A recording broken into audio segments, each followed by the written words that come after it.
ಅತ್ತೆ ಕೇಳಿಸ್ಲಿ ಅವ್ನ ಮನ್ಸಿಗೆ ನೋವಾಗ್ಲಿ ಅಂತ ಏನು ಹೇಳಿದ್ದಲ್ಲ. ಹೀಗೆ ಮಾತಾಡ್ತಾ ಮಾತಾಡ್ತಾ ಹೊಸತ್ರ ಏನೇನೋ ಹೇಳಿಬಿಟ್ಟೆ. ನಿಮಗೆ ಗೊತ್ತಲ್ಲ, ನಾನು ಹಿಂದೆ ಮುಂದೆ ನೋಡದೆ ಮನ್ಸಿಗೆ ಬಂದಿದ್ದೆಲ್ಲ ಒದರ್ಬಿಡ್ತೀನಿ ಅಂತ. ಆದರೆ ಮನ್ಸಲ್ಲಿ ಏನೂ ಕಲ್ಮಶ ಇಲ್ಲ. ಅಷ್ಟಕ್ಕೂ ಅತ್ತೆ ಇದನ್ನೆಲ್ಲ ಕೇಳಿಸ್ಕೊತಿದ್ದಾರೆ ಅಂತ ನಂಗೆ ಗೊತ್ತೂ ಇರಲಿಲ್ಲ ಅಲ್ವೇನೆ ಬಸ್ಸು. ಅದೇ ಗೊತ್ತಾಗಿದ್ರೆ ಏನು ಮಾಡ್ತಿದ್ರಿ? ಗೊತ್ತಾದ ತಕ್ಷಣ ಅತ್ತೆ ಕಾಲಿಟ್ಕೊಂಡು ಕ್ಷಮೆ ಕೇಳ್ತಿದ್ದೆ. ಈಗಲೂ ಅದೇ ಮಾಡ್ತೀನಿ. ಬೇಕಾಗಿಲ್ಲ. ನೀನು ಕ್ಷಮೆ ಕೇಳಿದ ತಕ್ಷಣ ನಿನ್ನ ಮನಸ್ಸಲ್ಲಿ ಇರೋದೆಲ್ಲ ಹೋಗ್ಬಿಡುತ್ತಾ? ನಾನು ಹೋಗ್ತೀನಿ.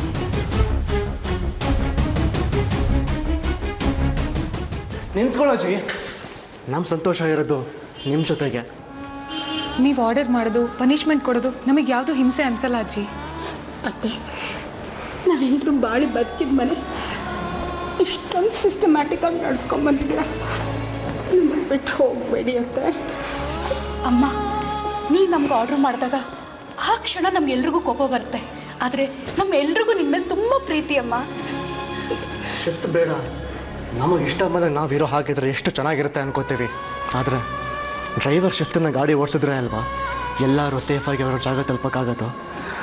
ಗಾಡೀಲಿರೋ ಪ್ರತಿಯೊಬ್ಬ ಪ್ಯಾಸೆಂಜರ್ ಒಂದೊಂದು ಇನ್ಸ್ಟ್ರಕ್ಷನ್ ಕೊಟ್ಟರೆ ಆಕ್ಸಿಡೆಂಟ್ ಆಗ್ಬೋದಲ್ವಾ ಅಜ್ಜಿ? ಅತ್ತೆ, ನಮ್ಮಮ್ಮ ಹೋದ್ಮೇಲೆ ಅಕ್ಕನ ಮನೆ ಅಂತ ಇಲ್ಲಿಗೆ ಬಂದೆ. ನಿಮ್ಮಲ್ಲೇ ನನ್ನ ತಾಯಿನ ನೋಡ್ತಿದ್ದೀನಿ. ಈಗ ನೀವೇ ಮನೆ ಬಿಟ್ಟು ಹೋದರೆ ನಾನಿಲ್ಲಿ ಇರ್ತೀನಿ ಅಂದ್ಕೊಂಡಿದ್ದೀರಾ? ನಮ್ಮ ಯಜಮಾನ್ರು ಹೋದ್ಮೇಲೆ ಯಾರ ಆಸರೆನೂ ಇರಲಿಲ್ಲ. ನೀವೇ ಅಲ್ವಾ ಅತ್ತೆ ನನ್ನ ಜೀವನಕ್ಕೆ ಮತ್ತೆ ಉತ್ತೇಜನ ತುಂಬಿದವರು. ಹೋಗಬೇಡಿ ಅತ್ತೆ. ಅತ್ತೆ, ನಾನು ಮಾಡಿದ ತಪ್ಪಿಂದ ಇವ್ರಿಗೆಲ್ಲ ಯಾಕತ್ತೆ ಶಿಕ್ಷೆ? ಬೇಕಾದ್ರೆ ನನ್ನ ಮನೆಯಿಂದ ಆಚೆ ನಿಲ್ಲಿಸಿ ಸ್ಕೂಲ್ ಹುಡುಗಿಗೆ ಪನಿಷ್ಮೆಂಟ್ ಕೊಟ್ಟಂಗೆ ಉಟ್ಬೈಸ್ ಮಾಡಿಸಿ ದಯವಿಟ್ಟು ಮನೆ ಬಿಟ್ಟು ಹೋಗ್ಬೇಡಿ ಅತ್ತೆ, ಪ್ಲೀಸ್. ಸೊ ನೀವೇ ನಮಗೆಲ್ಲ ಬೆಸ್ಟ್ ಲೀಡರ್. ನೀವಿಲ್ಲದೆ ನಾವು ಯಾರು ಈ ಮನೇಲಿ ಇರಲ್ಲ.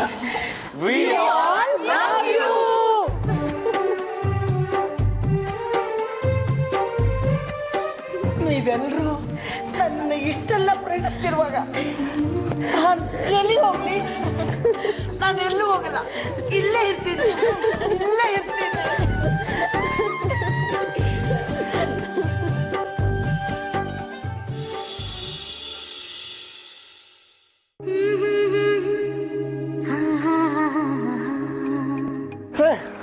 ಏನು ಮಾಡ್ತಿದ್ಯಾ?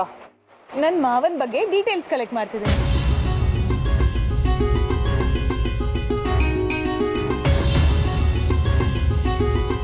ಸರಿ, ಹುಡ್ಕು. ಶ್ರೀ, ನನಗೆ ನಿಮ್ಮ ತಂದೆ ಹೆಸರು ಬಿಟ್ರೆ ಬೇರೆ ಏನು ಡೀಟೇಲ್ಸ್ ಗೊತ್ತಿಲ್ಲ. ಗುರುಪ್ರಸಾದ್ ಯುನೈಟೆಡ್ ಸ್ಟೇಟ್ಸ್ ಅಂತ ಹುಡುಕಿದ್ರೆ 500 ಹೆಸರು ಬರ್ತಿದೆ. ಹೇಗೆ ಕಂಡುಹಿಡಿಯೋದು? ನಾನೇನು ಹೇಳಿ? ನನ್ನ ಮಾತು ಕೇಳೋದಾದ್ರೆ ಸುಮ್ಮನೆ ಬೇಡದಿರೋ ವಿಷಯದ ಬಗ್ಗೆ ತಲೆ ಕೇಳಿಸ್ಕೊಡೋದನ್ನ ಬಿಟ್ಬಿಡು. ನನಗದು ಬೇಡದೇ ಇರೋ ವಿಷಯ ಅಲ್ಲ ಶ್ರೀ, ಅವ್ರು ನನ್ನ ಮಾವ. ನಿಮ್ಮ ಮಾವ ಇಲ್ಲಿಗೆ ಬರೋದ್ರಿಂದ ಏನು ಒಳ್ಳೇದಾಗಲ್ಲ. ಆ ಮನುಷ್ಯ ಒಂಥರ ಹಳೆ ಗಾಯ. ನಿನಗೆ ಹಾಗೆ ಅನಿಸ್ಬೋದು, ಆದರೆ ನನಗೆ ಅತ್ತೆಗೆ ಆಗಿರೋ ಹಳೆ ಗಾಯದ ಔಷಧಿ ಅವರು. ಬೇಡ ಜಾನು, ನಾನು ಹೇಳ್ತಿದ್ದೀನಿ. ಸುಮ್ಮನೆ ಸಮಸ್ಯೆಗಳನ್ನು ಹೆದರ್ಸ್ಬೇಕಾಗತ್ತೆ. ಹಾಗೊಂದು ವೇಳೆ ಏನಾದರೂ ಸಮಸ್ಯೆ ಆದರೆ ನನ್ನ ಹತ್ರ ಒಂದು ಸೂಪರ್ ಪವರ್ ಇದೆ. ಏನಪ್ಪ ಅದು ನಿನ್ನ ಸೂಪರ್ ಪವರು? ಅದ್ರ ಹೆಸರು ಶ್ರೀ. ಇದಕ್ಕೇನು ಕಮ್ಮಿ ಇಲ್ಲ. ಶ್ರೀ, ಅವ್ರ ಕ್ವಾಲಿಫಿಕೇಶನ್ ಏನು? MA MCom? ಆ ಮನುಷ್ಯ ಅದನ್ನು ಡೈರಿ ಬರೆದಿಟ್ಟಿದ್ದೇನೆ ಅಂತ ಹೇಳಿದಿಲ್ಲ. ಯಾಕೆ ಅದರಲ್ಲೆಲ್ಲ ಏನು ಕೊಟ್ಟಿಲ್ವಾ? ಹಾ, ಅದ್ರಲ್ಲಿ ಮೆನ್ಷನ್ ಮಾಡಿದ್ರು MCom. ಶ್ರೀ, ಅವ್ರು ಇಂಡಿಯಾ ಬಿಟ್ಟು USA ಹೋಗಿದ್ ಯಾವ ಇಸ್ವಿಯಲ್ಲಿ? 27 ವರ್ಷ 10 ತಿಂಗಳು. 7 ವರ್ಷ 10 ತಿಂಗಳು ಅಂದ್ರೆ ಈಗ ಜೂನ್ 2015 ಅಂದ್ರೆ 1987 ಅಲ್ಲಿ. ಶ್ರೀ, ಅವರು US ಅಲ್ಲಿ ಎಲ್ಲಿದ್ದಾರೆ ಅಂತ ಏನಾದರೂ ಐಡಿಯಾ ಇದೆಯಾ? ಶ್ರೀ, ನಿನ್ನನ್ನೇ ಕೇಳ್ತಿರೋದು. ನನಗೆ ಇದ್ರಲ್ಲಿ ಆಸಕ್ತಿ ಇಲ್ಲ. ಸುಮ್ಮನೆ ನನ್ನ ಇದ್ರಲ್ಲಿ ಎಳಿಬೇಡ ಜಾನು, ಪ್ಲೀಸ್. ಹಾಗಂದ್ರೆ ಹೇಗೆ? ಬೇಬಿ ಅತ್ತೆ ವಿಷಯದಲ್ಲಿ ನಾನು ನಿನಗೆ ಹೆಲ್ಪ್ ಮಾಡಿದೆ ಅಲ್ವಾ, ಈಗ ನೀನು ನನಗೆ ಹೆಲ್ಪ್ ಮಾಡಬೇಕು. ನನಗೆ ಗೊತ್ತಿಲ್ಲ ಅಮ್ಮ ಜಾನ್ವಿ. ಹೇಳು ಶ್ರೀ, ಅವ್ರು US ಅಲ್ಲಿ ಎಲ್ಲಿದ್ದಾರೆ ಅಂತ ಹೇಳೋ. ಪ್ಲೀಸ್ ಪ್ಲೀಸ್ ಪ್ಲೀಸ್ ಪ್ಲೀಸ್ ಹೇಳು ಶ್ರೀ, ಹೇಳು ಶ್ರೀ. ನ್ಯೂಯಾರ್ಕ್ನಲ್ಲಿ ವೆಸ್ಟರ್ನ್ ಫ್ರಂಟಿಯರ್ ಅನ್ನೋ ಇನ್ಶೂರೆನ್ಸ್ ಕಂಪ್ನಿನಲ್ಲಿ ವೈಸ್ ಪ್ರೆಸಿಡೆಂಟ್ ಆಗಿದ್ರಂತೆ. ಆಗಿದ್ರಂತೆ ಅಂದ್ರೆ? ನನ್ನ US ಕ್ಲೈಂಟ್ಸ್ ಒಬ್ರು ಹೇಳಿದ್ರು. Thank you so much. ಈಗ ಅವ್ರಿಗೆ ಹುಡುಕರಲ್ಲಿ ತುಂಬಾ ಹೆಲ್ಪ್ ಆಗುತ್ತೆ. Thank you.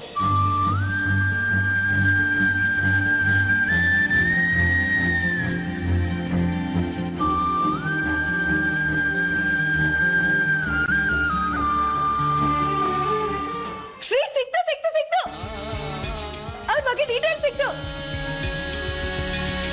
ಅವ್ರ ಲ್ಯಾಂಡ್ಲೈನ್ ನಂಬರ್ ಕೂಡ ಮೆನ್ಷನ್ ಮಾಡಿದ್ದಾರೆ, ಆದ್ರೆ ಅವ್ರ ಫೋಟೋನೇ ಹಾಕಿಲ್ಲ. ಫೋಟೋ ಹಾಕೊಳ್ಳೋದಕ್ಕೆ ಮುಖ ಬೇಕಲ್ಲ. ಅವರೊಬ್ರು ಹೇಳಿ ಇಲ್ಲಿ ನಮ್ಗೆ ಈ ಥರ ಅನ್ಯಾಯ ಮಾಡಿ ಕೇಳಿದೆ ದೇಶ ಬಿಟ್ಟು ಹೋದ್ರು. ಅಲ್ಲಿ ಪಾಪ ಇನ್ಯಾರ ಜೀವನದಲ್ಲಿ ಆಟ ಆಡ್ತಿದ್ದಾರೋ ಏನೋ, ಇನ್ನು ಎಷ್ಟು ಜನರು ನೆಮ್ಮದಿನ ಬಲಿ ತಗೋಬೇಕು ಅನ್ಕೊಂಡಿದ್ದಾರೋ ಏನೋ. ಇವತ್ತು ನಾಳೆ ಸಿಕ್ಬಿದ್ರೆ ಅದಕ್ಕೆ ಫೋಟೋ ಹಾಕೊಳ್ದೆ ಕತ್ಲಲ್ಲಿ ನಿಂತು ಆಟ ಆಡ್ತಿದ್ದಾರೆ. ಶ್ರೀ, ಯಾವಾಗ್ಲೂ ಹಂಗೆ ಮಾತಾಡ್ಬೇಡ್ವೋ. ಅವ್ರ ಆ ಥರ ಮನುಷ್ಯ ಆಗಿದ್ರೆ ಅವ್ರ ಲ್ಯಾಂಡ್ಲೈನ್ ನಂಬರ್ ಇಲ್ಲಿ ಮೆನ್ಷನ್ ಮಾಡಿರ್ತಿರ್ಲಿಲ್ಲ. ಶ್ರೀ, ಅವರು ಒಂದು ಪೋಯಂ ಬರೆದಿದ್ದಾರೆ. ಇರುವುದೆಲ್ಲವ ಬಿಟ್ಟು ಇರುದುದರ ಕಡೆಗೆ ತುಡಿಯುವುದೇ ಜೀವನ.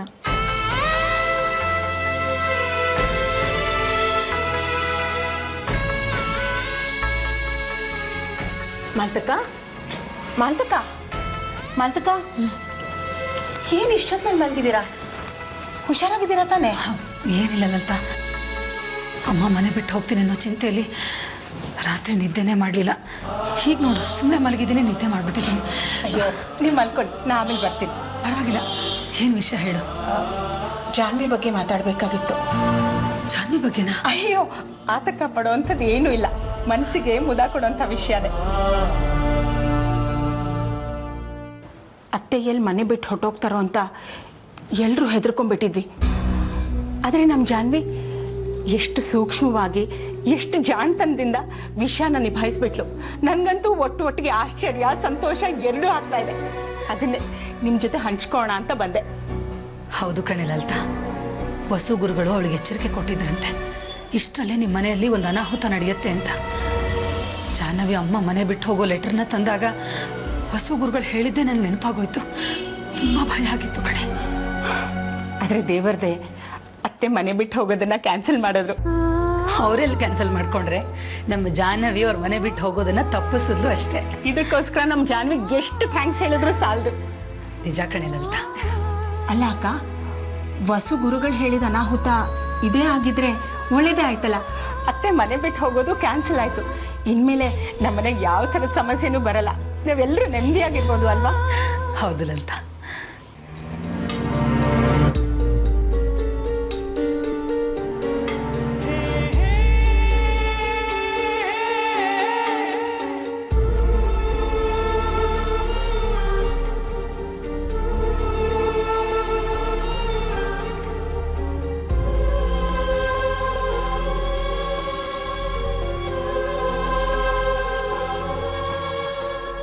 ದೇವ್ರೆ, ಫಸ್ಟ್ ಟೈಮ್ ನಮ್ಮ ಮಾವನವ್ರ ಹತ್ರ ಫೋನಲ್ಲಿ ಮಾತಾಡ್ತಿದ್ದೀನಿ.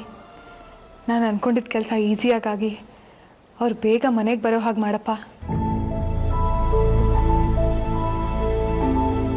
You have reached Mr. Guru Prasad's residence. Please leave a message. I will call back later. Hello, ನಮಸ್ಕಾರ ಸರ್. ನಾನು ಜಾಹ್ನವಿ ಮಾತಾಡ್ತಿರೋದು. ನಿಮ್ಮ ಮಗ ಶ್ರೀನಿಧಿ ಹೆಂಡತಿ. ಈ ಮೆಸೇಜ್ ಸಿಕ್ಕಿದ ತಕ್ಷಣ ಇಮಿಡಿಯೇಟಾಗಿ ನನಗೆ ಕಾಲ್ ಮಾಡಿ ಪ್ಲೀಸ್. ನಿಮ್ಮ ಹತ್ರ ಮುಖ್ಯವಾಗಿರೋ ವಿಷಯ ಮಾತಾಡಬೇಕು. Thank you.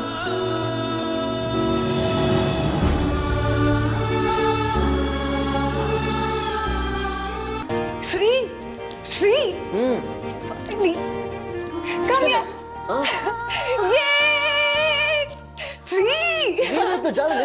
ಏನಾಯ್ತು? I'm so happy ಶ್ರೀ, ನಾನು ತುಂಬಾ ಸಂತೋಷವಾಗಿದ್ದೀನಿ. ಕಾಣ್ತಿದೆ ನನ್ನ ಮುತ್ತಿನಂತ ಹೆಂಡತಿ ಮುಖದಲ್ಲಿ ನಗು ನೋಡದೆ ಒಂದು ಸಂಭ್ರಮ. ಆದ್ರೆ ಸಂಭ್ರಮಕ್ಕೆ ಏನ್ ಕಾರಣ ಅಂತ ಹೇಳಿದ್ರೆ ಈ ಬಡಪಾಯಿ ಸಂತೋಷ ಪಡ್ತಾನಪ್ಪ. ಏನ್ ಗೊತ್ತಾ ಶ್ರೀ, ನಿಮ್ ತಂದೆ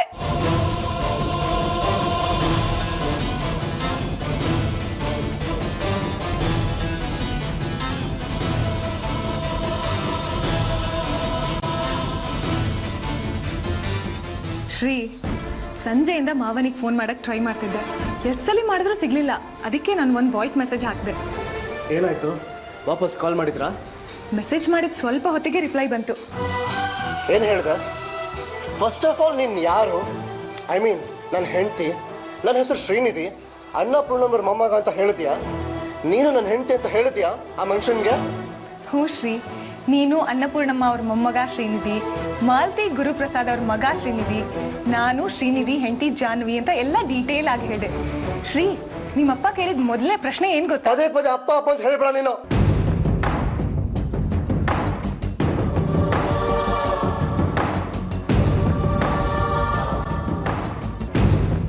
ಶ್ರೀ, ನೀನು ಒಪ್ಪು ಬಿಡು, ಅವರಂತೂ ನಿನ್ನ ತಂದೆನೆ. ಓಕೆ, ನನ್ನ ಮಾವ ಓಕೆನಾ? ಶ್ರೀ, ಅವ್ರ ಫೋನ್ ರಿಸೀವ್ ಮಾಡ್ತಿದ್ದಾಗೆ ಕೇಳಿದ ಮೊದಲನೇ ಪ್ರಶ್ನೆ ಏನು ಗೊತ್ತಾ? ನೀನು ನಿಜವಾಗ್ಲೂ ನನ್ನ ಮಗ ಶ್ರೀನಿಧಿ ಹೆಂಡ್ತಿನ ಅಂತ. ನಾನು ಹೌದು ಅಂದೆ. ಒಂದು ಲಾಂಗ್ ಪಾಸ್, ದೀರ್ಘವಾದ ಮೌನ. ಆ ಮೌನದಲ್ಲಿ ಅವ್ರ ಮಗನ ಬಗ್ಗೆ ಇಟ್ಟಿದ್ದ ಕನಸುಗಳು, ಅವ್ರು ನಿನ್ನನ್ನು ಎಷ್ಟು ಮಿಸ್ ಮಾಡ್ಕೊತಿದ್ರು ಅಂತ ಗೊತ್ತಾಯ್ತು. ನಾನು ಇಲ್ಲಿನ ಸಿಚುವೇಶನ್ ಅವ್ರಿಗೆ ಎಕ್ಸ್ಪ್ಲೇನ್ ಮಾಡಿದೆ. ಇಲ್ಲಿಗೆ ಬನ್ನಿ ಅಂತ ಕೇಳ್ಕೊಂಡೆ. ಏನಂದ್ರು? ನನಗೆ ಸ್ವಲ್ಪ ಯೋಚನೆ ಮಾಡೋಕ್ಕೆ ಟೈಮ್ ಕೊಡಿ ಅಂದರು.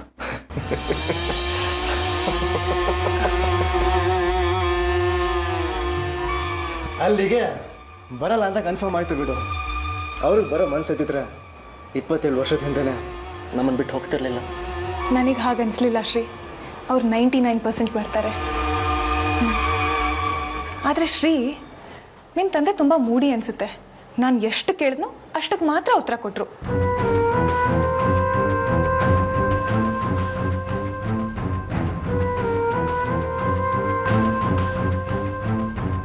ಅವರಿಗೆ ಬರೋ ಮುಖ ಇರಲ್ಲ, ಮನಸ್ಸು ಇರಲ್ಲ, ಅದಕ್ಕೆ ಆ ರೀತಿ ಉತ್ತರ ಕೊಟ್ಟಿರ್ತಾರೆ. ನಿಮಗೆ ಅವ್ರ ಅಗತ್ಯ ಇದ್ದಾಗಲೇ ಅವ್ರು ಬಿಟ್ಟು ಹೋದ್ರು ಅನ್ನೋ ಗಿಲ್ಟ್ ಕೂಡ ಅವ್ರಿಗೆ ಇರ್ಬೋದಲ್ವಾ ಶ್ರೀ? ಆ ಗಿಲ್ಟನ್ನು ನಾವು ಕಡಿಮೆ ಮಾಡಬೇಕು. ತಪ್ಪು ಮಾಡಿರೋದು ಅವರು, ನಾವೇ ಅದಕ್ಕೆ ಅವ್ರ ಗಿಲ್ಟನ್ನು ಕಮ್ಮಿ ಮಾಡಬೇಕು. Let him suffer. ಶ್ರೀ, ನಿನ್ನ ಬಾಯಲ್ಲಿ ಯಾರ ಬಗ್ಗೆನೂ ಈ ಥರ ಮಾತು ಬರಬಾರ್ದು. ನಿಜ ಹೇಳ್ತೀನಿ ಶ್ರೀ, ನಾವು ಮಾತಾಡಿದ 10 ನಿಮಿಷದಲ್ಲಿ 5 ನಿಮಿಷ ಬರೀ ನಿನ್ನ ಬಗ್ಗೆನೇ ವಿಚಾರಿಸಿದ್ರು. ನಿನ್ನನ್ನು ನೋಡಬೇಕು, ನಿನ್ನ ಹತ್ರ ಮಾತಾಡಬೇಕು ಅಂತ ಕೇಳ್ಕೊಂಡ್ರು. ನಾನೇ ಟೈಮ್ ನೋಡಿ ಫೋನ್ ಮಾಡಿಸ್ತೀನಿ ಅಂತ ಹೇಳಿದೆ. 1 ನಿಮಿಷ ತಡಿ, ಅವ್ರಿಗೆ ಫೋನ್ ಮಾಡ್ತೀನಿ, ಅವ್ರ ಹತ್ರ ಮಾತಾಡು. ಅವರಿಗೂ ಸಂತೋಷ ಆಗುತ್ತೆ, ನಿನಗೂ ಸಮಾಧಾನ ಆಗುತ್ತೆ. ಒಂದ್ಸಲಿ ಮಾತಾಡು. ಬೇಡ ಜನ, ನನ್ನ ಮಾತು ಕೇಳು. ಒಂದ್ಸಲಿ ಮಾತಾಡು. ಆ ಮನುಷ್ಯನ ಬಗ್ಗೆ ನನಗೆ ದಯವಿಟ್ಟು ಫೋರ್ಸ್ ಮಾಡಬೇಡ. ಶ್ರೀ, ಒಂದ್ಸಲಿ please. Hello? Hello? Hello? Hello? Who is this? Hello? Hello? Shri, disconnect ಮಾಡ್ತೀನಿ. Hello? Hello? Hello? Hello? Who is this? Hello? Hello?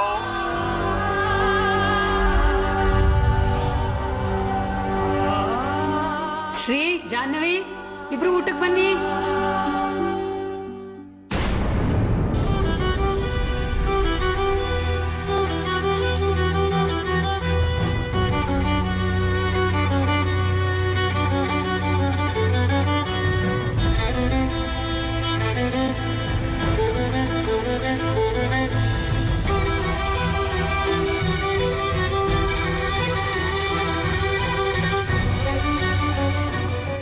Shri, Hello? Hello? Hello? Hello? Hello? Hello? Hello? Who is this? Who is this? Hello? Hello? Hello? Hello?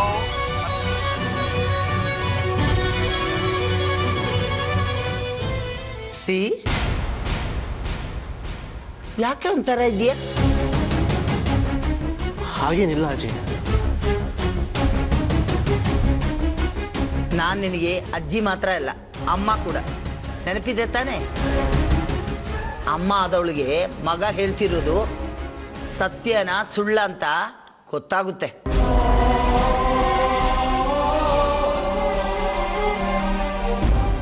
Shri, ನೀನು ಈ ಥರ ಸಪ್ಗಿರೋದಕ್ಕೆ ಕಾರಣ ಗೊತ್ತಾಗ್ಲಿಲ್ವಲ್ಲ? ಅದು ನಾನು ಹೇಳ್ತೀನಿ. ಜಾನು, ನನ್ನ ಮಾತು ಕೇಳು, ಆ ವಿಷಯ ಯಾರಿಗೂ ಹೇಳ್ಬೇಡ. ಯಾವ ವಿಷಯ ಶ್ರೀ?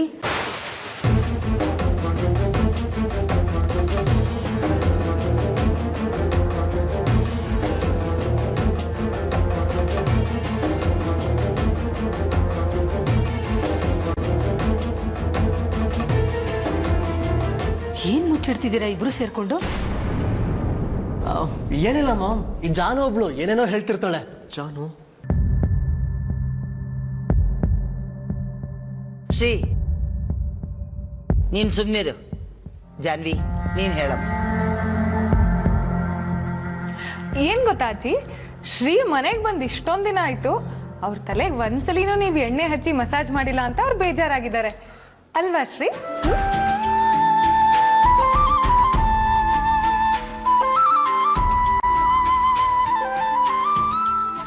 ಹೌದೇನು ಶ್ರೀ? ಅದನ್ನ ಬಾಯಿ ಬಿಟ್ಟು ಹಕ್ಕಿಂದ ಕೇಳಬೇಕು ತಾನೆ. ನೀನು ಮನೆಗೆ ಕಾರ್ ಇಡ್ತಿದ್ದಂಗೆನೆ ನಿನಗೆ ಬಿಸಿ ಬಿಸಿ ಎಣ್ಣೆ ಹಾಕಿ ಮಸಾಜ್ ಮಾಡಬೇಕು, ನಿನಗೆ ಎಣ್ಣೆ ಸ್ನಾನ ಮಾಡಿಸ್ಬೇಕು ಅಂತ ಅನ್ಕೊಂಡಿದ್ದೆ. ಆದರೆ ಈ ಮಿಕ್ಕ ಅಮ್ಮಂದಿರು ಬಿಡ್ಬೇಕಲ್ಲ. ಅಮ್ಮ ಮತ್ತೆ ಈ ವಾರ ಪೂರ್ತಿ ನಮ್ದೆ. ಶ್ರೀಗೆ ಏನೇನು ತಿಂಡಿ ತಿನಿಸುಗಳನ್ನೆಲ್ಲ ಮಾಡಬೇಕು ಅದನ್ನೆಲ್ಲ ಮಾಡಿ ಅವನಿಗೆ ಕೊಡಬೇಕು ಅಂತ ಅಂದ್ಕೊಂಡಿದ್ದೀವಿ. ನಿಮ್ಮ ಎಣ್ಣೆ ಸ್ನಾನದ ಪ್ರೋಗ್ರಾಮ್ ಎಲ್ಲ ಮುಂದಿನ ವಾರಕ್ಕೆ ಇಟ್ಕೊಳ್ಳಿ ಅಂತ ವಾರ್ ಮಾಡಿಬಿಟ್ಟಿದ್ದಾರೆ. ನಿನಗೂ ಅದೇ ಇಷ್ಟ ಅಂತ ಗೊತ್ತಾಯ್ತಲ್ಲ. ಈಗ ನಾಳೆನೇ ನಿನಗೆ ಎಣ್ಣೆ ಸ್ನಾನ ಮಾಡಿಸ್ತೀನಿ. ಅಮ್ಮ, ನಾಳೆ ಬೇಡಿ, ನಾಡಿದ್ದು ಹೇಗೂ ಗಣಹೋಮ ಮಾಡ್ತಿದೀವಲ್ಲ, ನಾಡಿದ್ದು ಅವನು ಎಣ್ಣೆ ಸ್ನಾನ ಮಾಡ್ಕೊಂಡು ಪೂಜೆ ಕೂತ್ಕೊಳ್ಳಿ. ನಾಳಿದ್ದು ಎಲ್ಲ ಅವನಿಗೆ ಎಣ್ಣೆ ಸ್ನಾನ ಮಾಡ್ತೀನಿ, ನನ್ನ ಮೊಮ್ಮಗನಿಗೆ. ಅಲ್ವೇನು ಶ್ರೀ? ಅಜ್ಜಿ, ನಾಳೆ ದಿನ ನಾಳೆ ನೋಡ್ಕೊಂಡ್ರಾಯ್ತು. ಹೊಟ್ಟೆ ಚೂರು ಅಂತಿದೆ, ಊಟ ಬಡಿಸ್ತೀರಾ? ನೀನೆಲ್ಲ ಊಟ ಮಾಡ್ತಾ ಇರು. ನಾನು ಊಟಕ್ಕೆ ಮುಂಚೆ ತಗೋಬೇಕಾದ್ರೆ ಟ್ಯಾಬ್ಲೆಟ್ ತಗೊಂಡು ಬರ್ತೀನಿ. ಚೆಕ್ ಮಾಡಿ.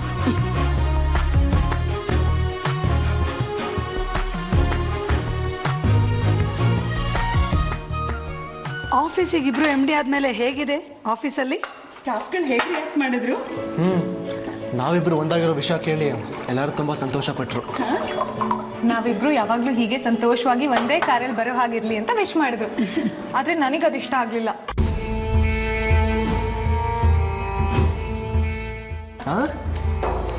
ದಿನ ಆಫೀಸಿಗೆ ಹೋಗೋದು, ಬಿಸ್ನೆಸ್ ನೋಡ್ಕೊಳ್ಳೋದಂದ್ರೆ ನನಗೆ ತುಂಬಾ ಬೋರು.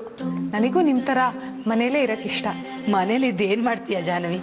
ಎಷ್ಟೊತ್ತು ಅಡುಗೆ ಮಾಡಿದ್ರು ಅದೇ ಅನ್ನ, ಅದೇ ಸಾರು, ಅದೇ ಹಪ್ಪಳ, ಅದೇ ಸಂಡಿಗೆ. ನಿನಗೂ ಬೇಸರ ಆಗ್ಬಿಡತ್ತೆ. 30 ವರ್ಷದಿಂದ ನೀವು ಇದೇ ಕೆಲಸ ಮಾಡ್ಕೊಂಡು ಬಂದಿದ್ದೀರಾ, ನಿಮಗೆ ಬೋರ್ ಆಗಲ್ವಾ? ಇಲ್ಲಪ್ಪ, ಹಾಗೇನಿಲ್ಲ. ನನಗೂ ಹೊತ್ತು ಹೋಗ್ಬೇಕಲ್ವಾ? ಅದಕ್ಕೆ ನಾನು ಆಫೀಸಿಗೆ ಹೋಗಲ್ಲ, ಮನೇಲೇ ಇರ್ತೀನಿ ಅಂತ ಹೇಳಿದ್ದು. ಆರಾಮಾಗಿ ನಿಮ್ಮ ಜೊತೆ ಹರಟೆ ಹೊಡ್ಕೊಂಡು ಇಲ್ಲೇ ಇರ್ಬೋದು.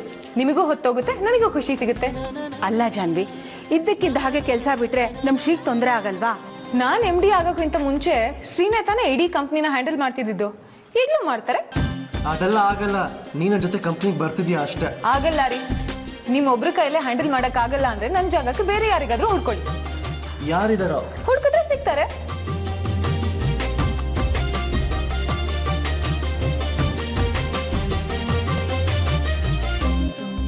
ದಿಶಾ ಎಂಟರ್ಪ್ರೈಸಸ್ನ ನೋಡಿ ಕಲ್ತ್ಕೊಳ್ಳಿ.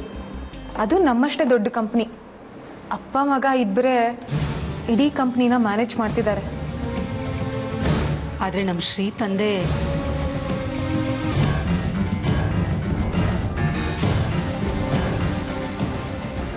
ಈ ಜಗತ್ತಿನ ಯಾವುದೋ ಮೂಲೆಯಲ್ಲಂತೂ ಇದಾರಲ್ವಾ ಅತ್ತೆ?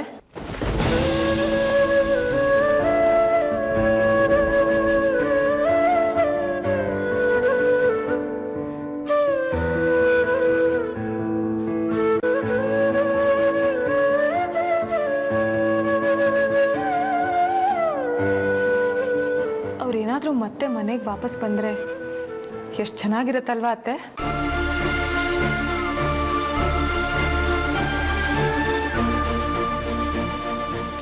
ಅಜ್ಜಿಗೆ ಮಗ ಸಿಗ್ತಾರೆ, ಶ್ರೀಗೆ ಅಪ್ಪ, ನನಗೆ ಮಾವ, ಎಲ್ಲದಕ್ಕಿಂತ ಹೆಚ್ಚಾಗಿ ಗುರುಮಾವ ವಾಪಸ್ ಮನೆಗೆ ಬಂದರೆ ನಿಮ್ಮ ಬದುಕಿಗೆ ಒಂದು ಅರ್ಥ ಸಿಗುತ್ತೆ ಅಲ್ವಾ ಅತ್ತೆ?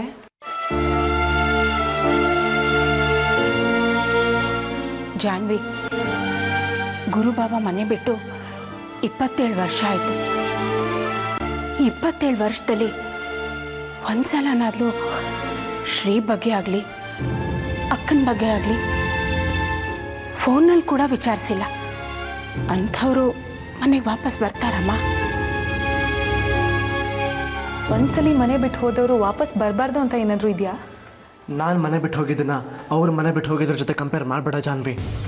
ಸಂದರ್ಭ ಬೇರೆ ಬೇರೆ, ಉದ್ದೇಶ ಬೇರೆ ಬೇರೆ ಇರ್ಬೋದು ಶ್ರೀ. ಆದರೆ ನೀವು ಅಪ್ಪ ಮಗ ಇಬ್ಬರು ರಿಯಾಕ್ಟ್ ಮಾಡೋ ರೀತಿ ಒಂದೇ. ಅತ್ತೆ, ಗಂಡಸರಿಗೆ ಹೆಣ್ಮಕ್ಳು ಫೀಲಿಂಗ್ಸೇ ಅರ್ಥ ಆಗಲ್ಲ ಅತ್ತೆ. ನೀವು ಹೇಳಿ, ಮಾವ ಮತ್ತೆ ವಾಪಸ್ ಮನೆಗೆ ಬಂದರೆ ನಿಮಗೆ ಸಂತೋಷ ಆಗುತ್ತಾ? ಜಾನ್ವಿ,